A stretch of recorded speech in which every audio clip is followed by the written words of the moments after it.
நாம் இன்னைக்கு பார்க்க போறது சுடலை மாடனோட 20 அவதாரங்கள். அதாவது இந்த 21 அவதாரங்களுமே சுடலை மாடன் தான் அப்படியே 21 அவதாரங்களா எடுத்தார் அப்படிங்கிறது கிடையாது. மற்ற தெய்வங்கள் அவங்க வேற ஏதாவது ஒரு அவதாரங்கள் எடுத்து அந்த அவதாரத்துக்கான நோக்கங்களை முடிச்சிட்டு பிறகு அந்த அவதாரத்துல இருந்து அப்படியே அவங்கள சுடலை மாடனோட கட்டுப்பாட்டிலேயோ இல்ல சுடலை மாடன் கூட இணைஞ்சு இல்ல சுடலை மாடன் கோயில்கள்லயே அவங்களுக்கு பூஜைகள் கொடுக்க ஆரம்பிச்ச மாதிரி உள்ள தெய்வங்கள் தான் இந்த 21 தெய்வங்கள். இப்போ நீங்க உதாரணத்துக்கு பாத்தீங்கன்னா தலவாய் மாடன் அப்படிங்கிறது சுடலை மாடன் அவர் அவதாரம் எடுக்கல. தலவாய் மாடனா யார் மாறினான்னு பார்த்தா அது தச்சன் தான்.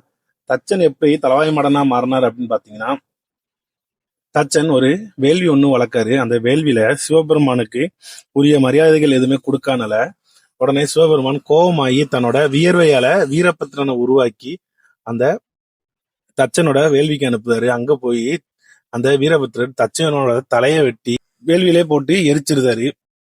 உடனே இதெல்லாம் தெரிஞ்சுக்கிட்ட பார்வதி சிவன்கிட்ட இந்த மாதிரி அவரை மன்னிச்சிருங்க அப்படின்னு சொல்லி வேண்டி உடனே சிவபெருமானம் அவருக்கு மன்னிப்பு கொடுத்து வீரபத்ரன் சொல்லுவாரு, நீ வடக்கு திசையை நோக்கி போ, அங்க எந்த முதல் உயிரினம் இருக்கோ அதோட தலையை எடுத்துட்டு வான்னு சொல்லி அனுப்பி விடுவாரு. ஆனா வீரபத்ரன் அங்க போன இடத்துல கருப்பு கலர் ஆடு தான் இருக்கும்.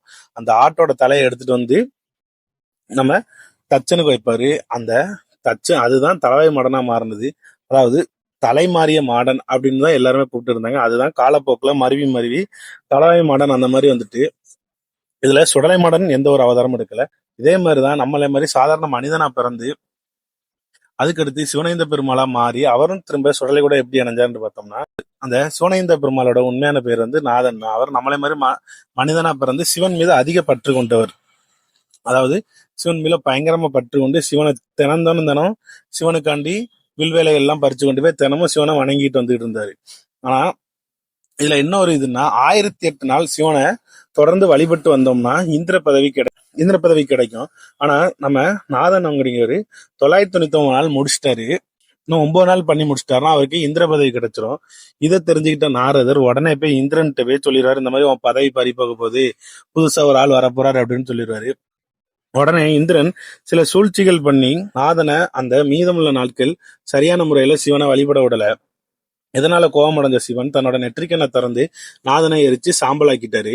இதையெல்லாம் தெரிஞ்சுக்கிட்ட பிரம்ம ரிஷி இதை போய் மகாவிஷ்ணுட்ட எல்லா உண்மைகளும் சொல்லி இந்த மாதிரி நாரதர் பார்த்த வேலை நாரதர் போய் சொல்லி இந்திரன் பார்த்த வேலை, அந்த பையன் மேல எந்த தவறு இல்லை அப்படிங்கிற மாதிரி எல்லா விவரங்களையும் விஷ்ணுகிட்ட போய் சொல்லுவாரு. உடனே விஷ்ணு இதெல்லாம் தெரிஞ்சுக்கிட்டு சிவன்கிட்ட போய் இந்த மாதிரி முழு விவரங்களையும் சொல்லுவாரு. அந்த நாதனை எங்க எரிச்சு சாம்பலாகினாங்களோ அந்த இடத்துக்கு விஷ்ணுவும் சிவனும் சேர்ந்து அந்த சாம்பல் எல்லாம் எடுத்து உருவம் பிடிச்சு அந்த உருவத்துக்கு ஒரு உயிர் கொடுக்காங்க.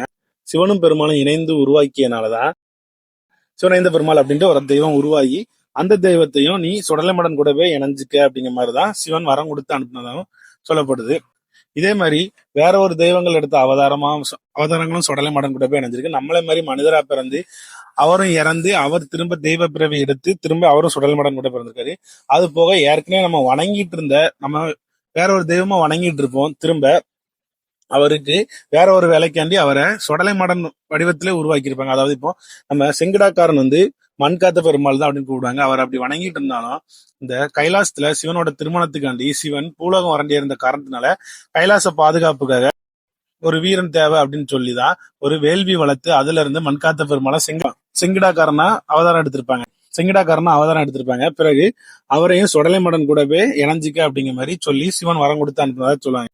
சுடலை அம்சமா அவதாரம் எடுத்தவங்கள சிவபெருமான் அவங்களோட அவதாரத்துக்கான நோக்கங்களை முடிச்ச பிறகு திரும்ப சுடலையோட கோயிலையோ இல்ல சுடலை மாடன் கூட போய் இணைஞ்சுக்கிட சொல்ற மாதிரி சிவபெருமான் சில வரங்கள் கொடுத்து அனுப்பிடுவார். அந்த மாதிரி சிவபெருமான் அனுப்பி வச்ச 21 தெய்வங்கள் யாரு அப்படின்னா சுடலை மாடனோட 21 அவதாரங்கள் யாரு அப்படிங்கிறத நம்ம இப்ப பார்க்க போறோம். முதல்ல பத்ம பரம ஈஸ்வரன், சிவனைந்த பெருமாள், மாசானமுத்து, இருளப்பசாமி, பலவேசக்காரன், முத்துசுவாமி, வெள்ளைப்பாண்டி, தலவாய் மாடன், ஒற்றக்கொடைக்காரர், செங்கிடாக்காரன், கருங்கிடாக்காரன், ஒற்றை பந்தக்காரன், சத்ராதி முண்டன், சாமத்துரை பாண்டியன், மாயாண்டி, வேட்டைக்கார சாமி, மாயாண்டி ஈஸ்வரன், சுடலை ஈஸ்வரன், மந்திரமூர்த்தி, மாசானமூர்த்தி, இருளப்பன், இந்த மாதிரி 21 தெய்வங்கள் சுடலை மாடனோட அவதாரங்களா இருக்கு. இது போக உங்களுக்கு சுடலை மாடனோ இல்ல இந்த மாதிரி 21 மாடன்களை பத்தின தகவல்களோ ஏதாவது தெரிஞ்சாலும் அதை கமெண்ட் பண்ணுங்க. நீங்க கமெண்ட் பண்ணதுனால மாடன்களை பற்றிய தகவல்களோ இல்ல சுடலை மாடனை பற்றிய தகவல்களோ இல்ல இந்த மாதிரி 21 தெய்வங்கள் அவதாரங்களோட தகவல்களோ அந்த மாதிரி ஏதாட்டும் ஒரு தெய்வங்களோட தகவல்கள் எல்லாருக்கும் கிடைக்கும்.